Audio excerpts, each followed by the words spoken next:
question for Henry Aaron. So the confrontation for the second time. Aaron walked in the second inning. He means the tying run at the plate now. So we'll see what Downing does. Al at the belt, delivers, and he's low. Ball one. And that just adds to the pressure. The crowd booing. Downing has to ignore the sound effects and stay a professional and pitch his game. The date is April 8th, 1974. We are in the fourth inning of a regular Monday night game between the Atlanta Braves and the Los Angeles Dodgers. On any other occasion, this game should be insignificant. After all, it is only the fourth game of the season, but tonight is different. Atlanta Fulton County Stadium is filled to the brim for one simple reason, and that reason is named Hank Aaron.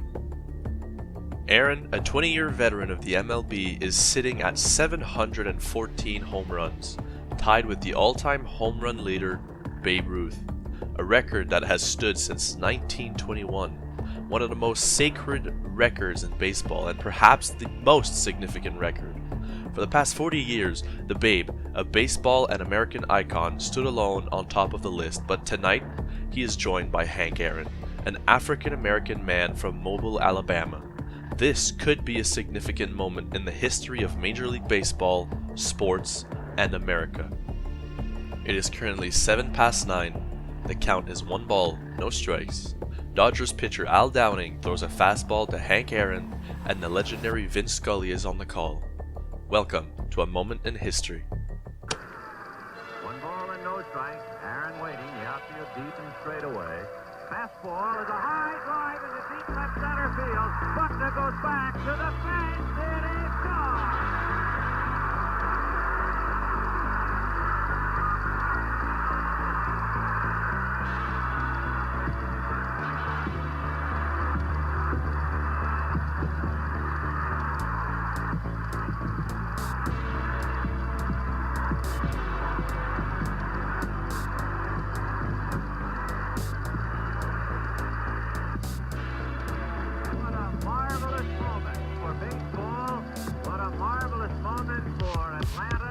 State of Georgia, what a marvelous moment for the country and the world. A black man is getting a standing ovation in the Deep South for breaking a record of an all-time baseball idol. Hank Aaron would hit 755 home runs in his MLB career, a new record that would stand still until August 7, 2007, when San Francisco Giants superstar Barry Bonds would break the record once again, hitting his 756th home run. Deals, and Bonds hit for it high. It's a deep. It is out of here. 756. Bonds stands alone. He is on top of the all-time home run list. These two moments that were created by two black athletes are now forever inscribed in the history of the sport, but they exist solely because of the determination and courage of a single man, Jackie Robinson.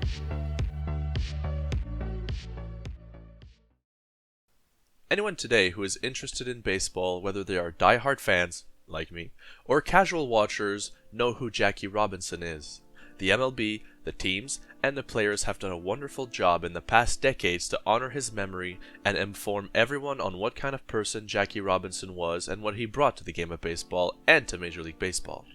Similarly to number 99 in the NHL, Jackie's number 42 is retired league-wide, and every season now, the MLB holds a Jackie Robinson Day where every team that plays that day wears number 42.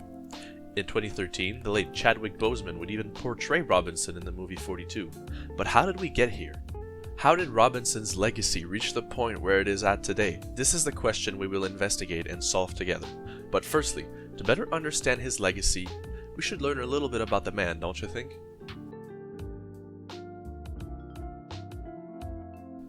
Jackie Roosevelt Robinson is born on January 31st, 1919 in Cairo, Georgia, in a time where racial segregation was in place. The family soon moved to Pasadena, California, where he grew up with his 4 siblings and his mother.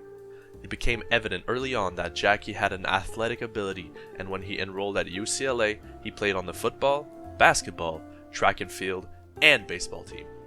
In 1942, however, the Second World War was in full effect, and the attack on Pearl Harbor that had happened in December of 1941 pulled the United States into the conflict. Robinson was drafted into the Army and was initially assigned to a segregated Army cavalry unit before being appointed Action Morale Officer at Fort Riley. His time in the Army was cut short after being arrested by the military police for failing to move to the back of an Army bus he was riding on. Jackie was then court-martialed but found acquitted on all charges. He was then discharged from the Army and went on to do small jobs in the sports world. What I did not mention though is that during his time in the Army, Jackie met a former player of the Kansas City Monarchs, a team that played in the Negro Leagues, the equivalent of the MLB for the African American men at that time.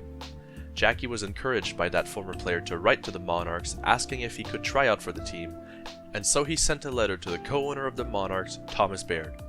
The Monarchs ended up sending him a contract to play professionally for the Kansas City Monarchs for a total of $400 per month, which is around $7,200 today. In 1945, then, Jackie finally became a professional baseball player, but in the only league that was available for him, the Negro Leagues.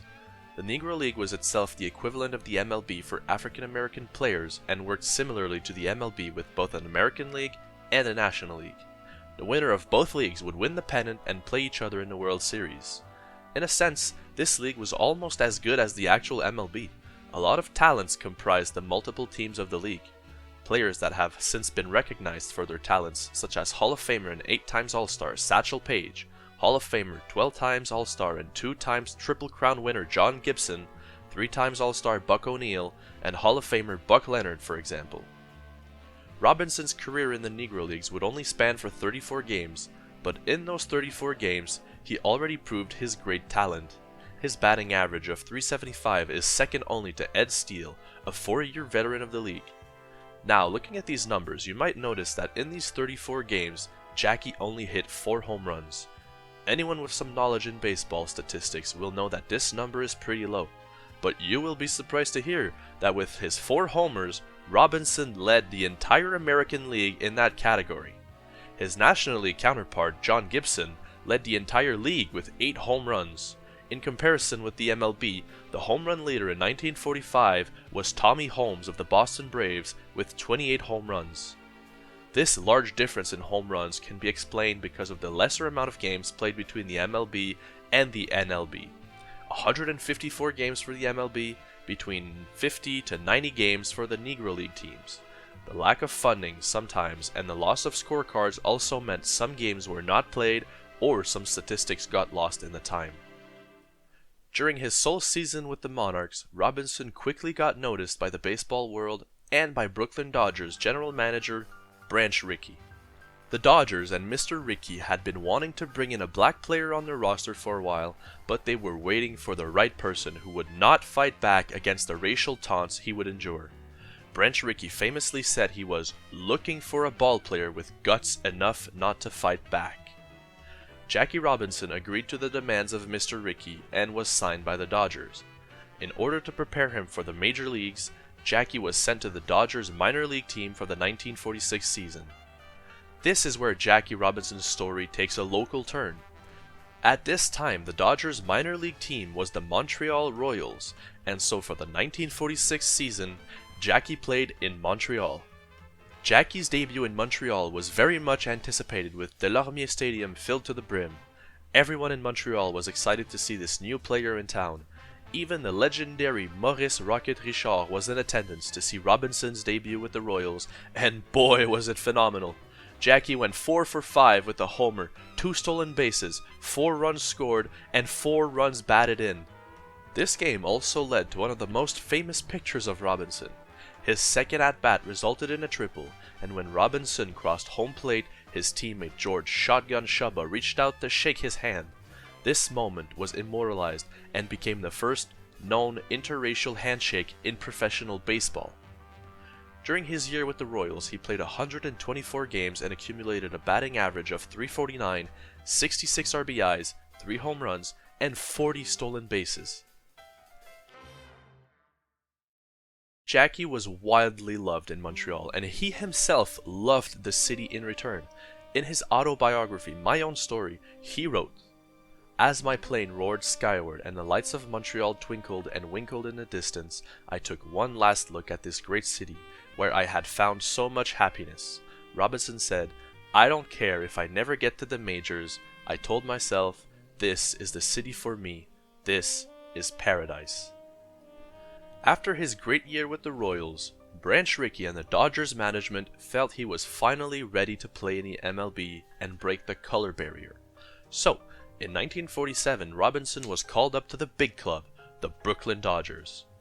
The Dodgers didn't have a bad year in 1946. In fact, they finished with a record of 96 wins and 60 losses, but they missed the pennant by 2 games to the St. Louis Cardinals, who finished this season 98 and 58. In the 1940s, the MLB's playoff format was very different from today. Actually, playoffs weren't even a thing. To reach the World Series, you had to win your league. The winner of the American and the National League would play for the World Series, which means that even with a record of 96 and 60 like the Dodgers, if you finished second, you missed the postseason.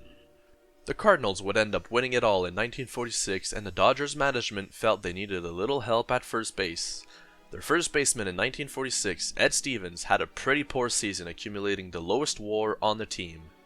Now, for the people who don't know what WAR is, it means wins above replacement, and it is simply a way to calculate how many additional wins a player provides in batting, base running, and fielding.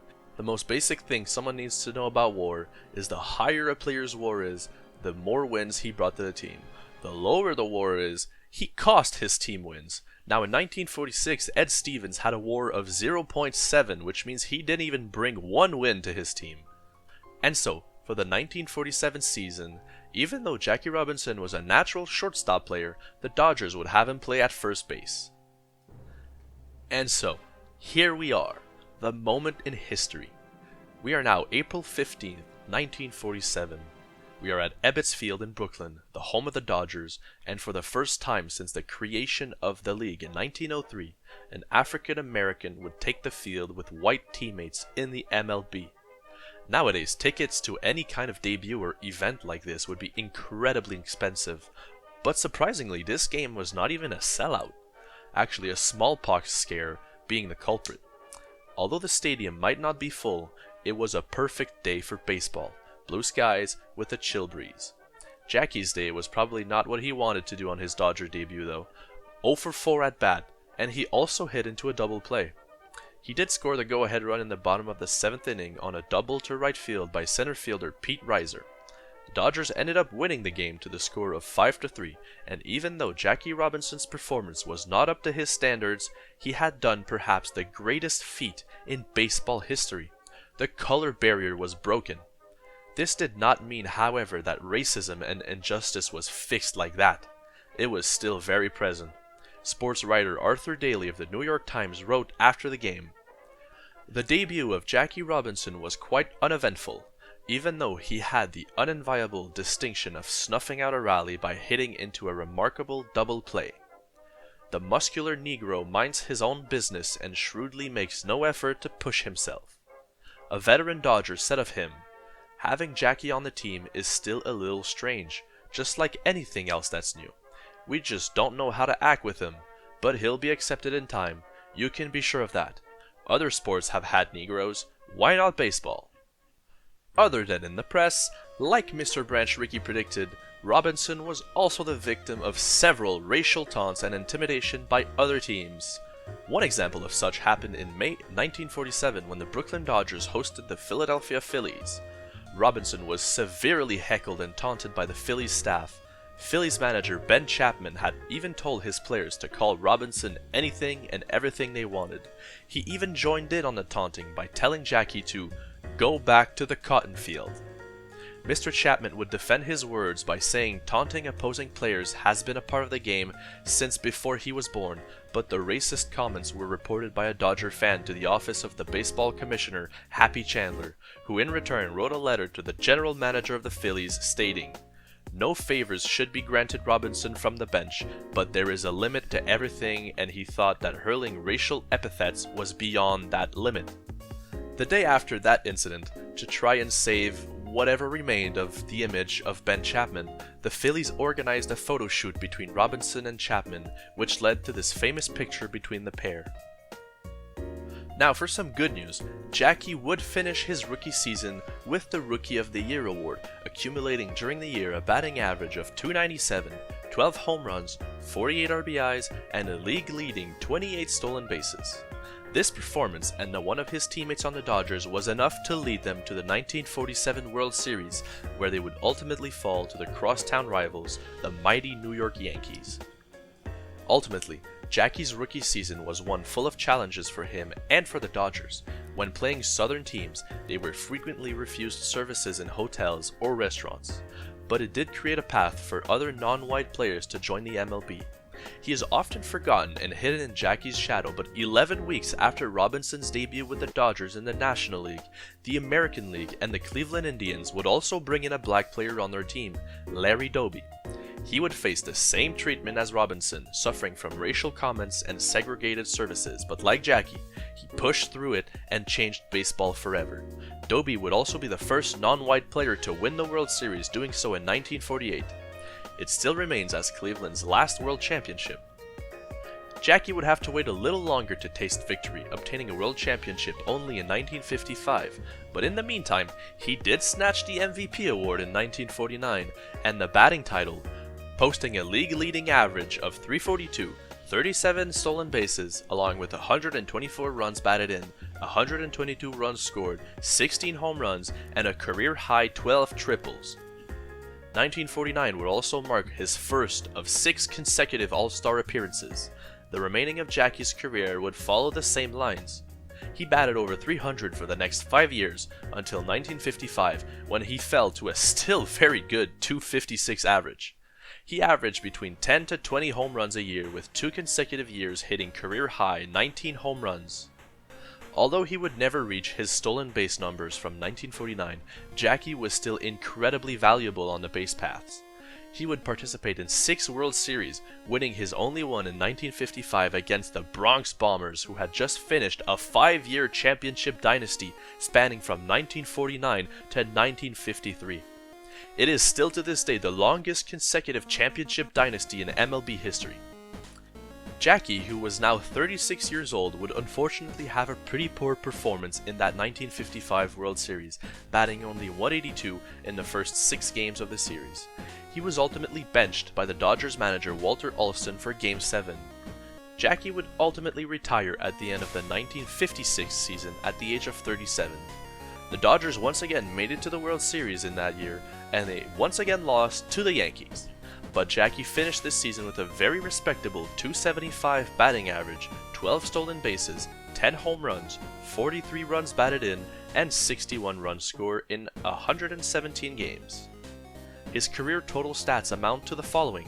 In almost 5,000 at-bats, he accumulated a .313 batting average, 200 stolen bases, 141 home runs, 1,563 hits, 972 runs scored, 761 runs batted in, and 63.9 wins above replacement or WAR. He would be elected into baseball's Hall of Fame in Cooperstown in 1962.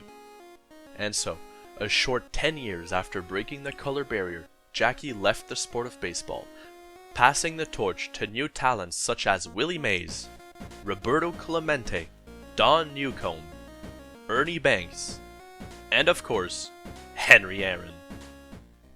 Jackie's achievements would not really be recognized until his unfortunate death.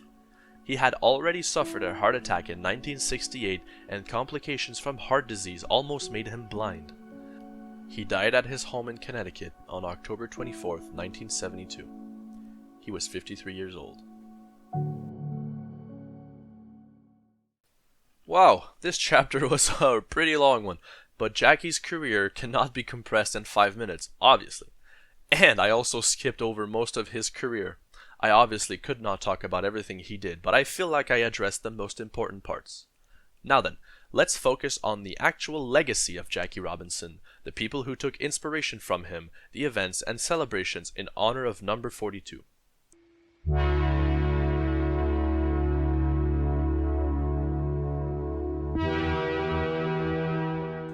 Well, for starters, let's talk about number 42. The Dodgers as a team officially retired his jersey on June 4th, 1972, alongside two other Dodgers legends, Hall of Famers like him, three-time Cy Young Award winner pitcher Sandy Koufax, and another black teammate of Robinson, three-times MVP catcher Roy Campanella. The rest of the teams in both leagues, however, could still rock the number 42, and that was true until 1997 when the 50th anniversary of Jackie's feat arrived. Bud Selig, the then commissioner of the MLB, wanted to do something special to celebrate this day and asked his staff to work on ideas. That is when the president of the National League, Leonard Coleman, thought of the idea of retiring the number 42 league-wide. At first, Rachel Robinson, the widow of Jackie, was not on board with the idea because she believed her husband was honored when a player wore number 42, but Mr. Coleman said that when fans would see the number 42 retired, they would ask questions and learn the story of Jackie. After hearing that reasoning, Mrs. Robinson accepted that her late husband's number be retired league-wide. A grandfather clause was also created to accommodate players who were already wearing number 42 before their retirement.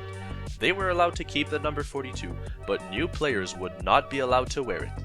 The last player to wear number 42 in the MLB retired in 2013, and it was also a legend, maybe even bigger than Jackie performance-wise, the Sandman himself, Mariano Rivera. Fun fact, there were more people that walked on the moon than people who scored on Mariano in the postseason. 12 people on the moon, 11 for Mariano, in a 16-year postseason career.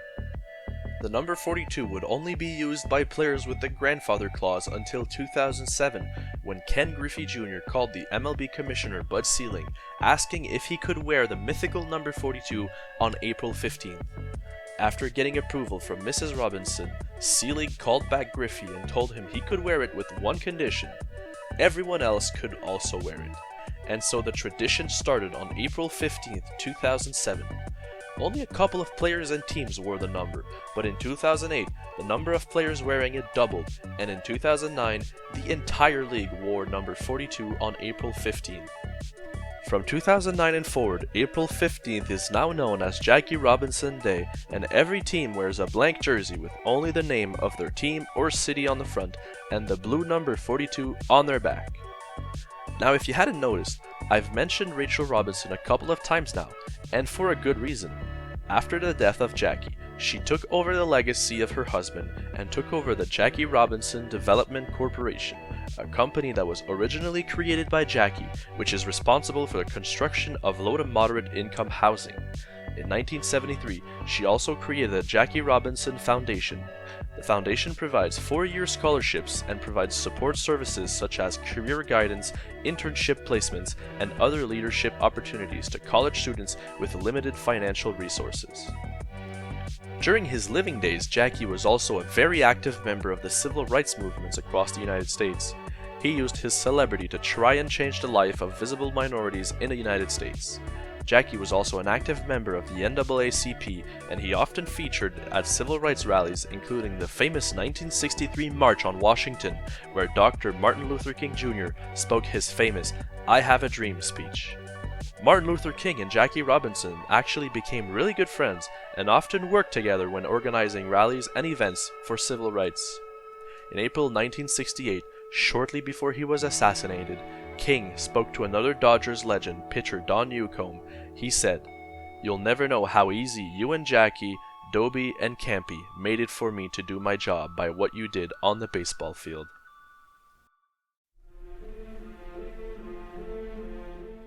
Nowadays, the memory of Jackie still lives in the minds and hearts of baseball fans. It is impossible for anyone who watches baseball regularly to not know who Jackie Robinson is and the incredible character he was. Of course, some people will carry more knowledge, compassion, and importance to Jackie. The city and people of Montreal have never forgotten the guy, even though he played 1 year. You can find multiple murals representing Jackie painted across the city. There's a bronze statue of him present in front of Olympic Stadium, the former home of the Montreal Expos. Of course, Jackie is fairly represented in Brooklyn and in New York. You can find parks and a school sporting his name. You can also visit the Jackie Robinson Museum when visiting the city. In 1958, the Dodgers moved from Brooklyn to Los Angeles in a double-team move which also brought the crosstown rivals New York Giants to San Francisco in an effort to develop baseball on the West Coast. Although Jackie played his entire career in Brooklyn, you can find monuments to him in Los Angeles, not only because of his time with the Dodgers, but also because of his college career at UCLA. The sports complex at UCLA is now renamed as the Jackie Robinson Athletics and Recreation Complex. Speaking of Los Angeles and Hollywood, I mentioned it briefly earlier, but there's a really good movie called 42 that is about Jackie's story. It is incredibly historically accurate, and Chadwick Boseman's interpretation of Robinson is flawless. Now, in Jackie's native town of Cairo, Georgia, you can find a plaque that marks the location of Jackie's birthplace. Unfortunately, the house burned down in 1996, but the chimney is still present. The town's ballpark is also named after him. In today's MLB, Jackie still inspires a lot of people. Former player and current Dodgers manager Dave Roberts said the following about how Jackie inspired him. Jackie Robinson has had a huge impact on me, and my father, who passed under 2 years ago, instilled the values of civil rights. He was an athlete, and so he educated my sister and I a lot on Jackie. And so I sort of followed in his path, going to UCLA and playing baseball, just to know that he was going to be a pioneer and to walk this earth and to play a sport, but to use that platform and to take a lot of criticisms and things that we don't even know about. Don Newcomb is a friend of mine that shared these stories with me and things that are not documented, but for Jackie to kind of stay the course and allow guys like myself this opportunity to now manage the Los Angeles Dodgers, I'm forever grateful, and for this being what would have been Jackie's 100th birthday, and for me to be on campus right now is a special moment for me. And I lift up Jackie and the whole Robinson family, my father, and his legacy, for his legacy, and I have a responsibility that I feel that I got to do right by Jackie every single day. Now, there's no good way really to finish this journey we've been on for the past 30 minutes. This video, however long it is, and however long it could have been, will never really do Jackie justice. His story is one of courage, guts, sacrifice, and change, but it also is one of heartbreak, challenges, racism, and loss. The color barrier would have been broken eventually, but I do believe the best person to do it was Jackie Robinson. His work on and off the field gave the opportunity to so many players who would later become legends. For the record, I am a fan of the San Francisco Giants, and the amount of legends that played for us because of what Jackie did. I mean, Willie Mays, Barry Bonds, Juan Marichal, Orlando Cepeda, Willie McCovey, and so many more. And these guys are only a small fraction of players on one of the 30 MLB teams. The list is endless. This year, we marked the 79th anniversary since April 15th, 1947, and the memory and legacy of Jackie Robinson still stands like home plate, unchanged, essential, and touched by every generation that steps up to the game.